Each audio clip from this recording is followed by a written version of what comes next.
आलूदगी की सबब केजरीवाल हुकूमत का बड़ा फैसला, तमाम प्राइमरी स्कूल 10 नवंबर तक बंद। दिल्ली के वजीर तालीम आतिशी ने इतवार को कहा कि कौमी दारुल हुकूमत में फिजाई आलूदगी की खतरनाक सतह को देखते हुए हुकूमत ने प्राइमरी स्कूलों को 10 नवंबर तक बंद करने का फैसला ले लिया है। इस मुद्दत के दौरान स्कूल्स को ग्रेड 6 से 12 तक ऑनलाइन क्लासेस में शिफ्ट करने का इख्तियार दिया गया है। दिल्ली हुकूमत में वजीर तालीम आतिशी ने कहा कि दिल्ली में फिजाई आलूदगी के आला सतह सेहत के मामले में अपनी बुलंद तरीन सतह पर पहुंच गई है। काबिल जिक्र बात यह है कि खास तौर पर यह बच्चों के लिए बहुत नुकसानदायक साबित हो सकती है। यही वजह है कि फिजाई आलूदगी के पेश नजर दिल्ली हुकूमत ने दिल्ली के तमाम प्राइमरी स्कूलों को 10 नवंबर 2023 तक बंद करने का फैसला किया है। काबिल जिक्र बात यह है कि इतवार को भी दिल्ली में आलूदगी से लोगों को राहत मिलने का कोई दूर दूर तक इम्कान नहीं है। मरकजी आलूदगी कंट्रोल बोर्ड के मुताबिक दिल्ली की शादीपुर इलाके में लोगों को सबसे ज्यादा आलूदगी का सामना करना पड़ा। दिल्ली में हवा के मयार की सतह पिछले 3 दिनों से संगीन जुमरे में बनी हुई है। AQI दिल्ली के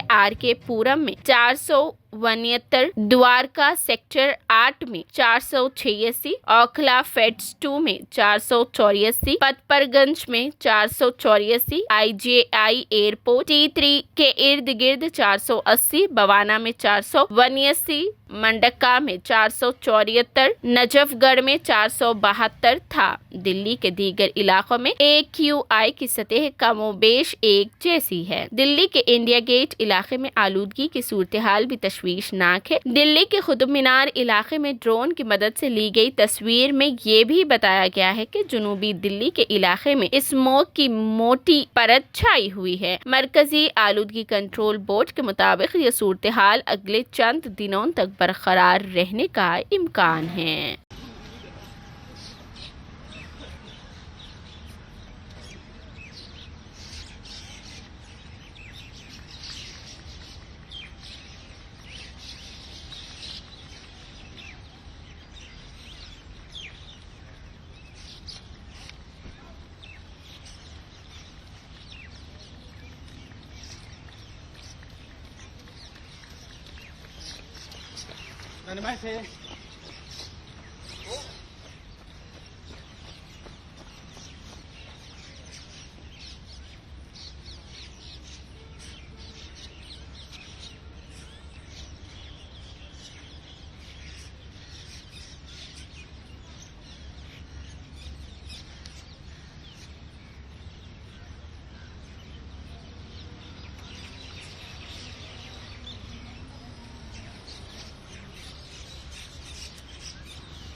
दिखाई देता तो इसलिए बोलेंगे नहीं है।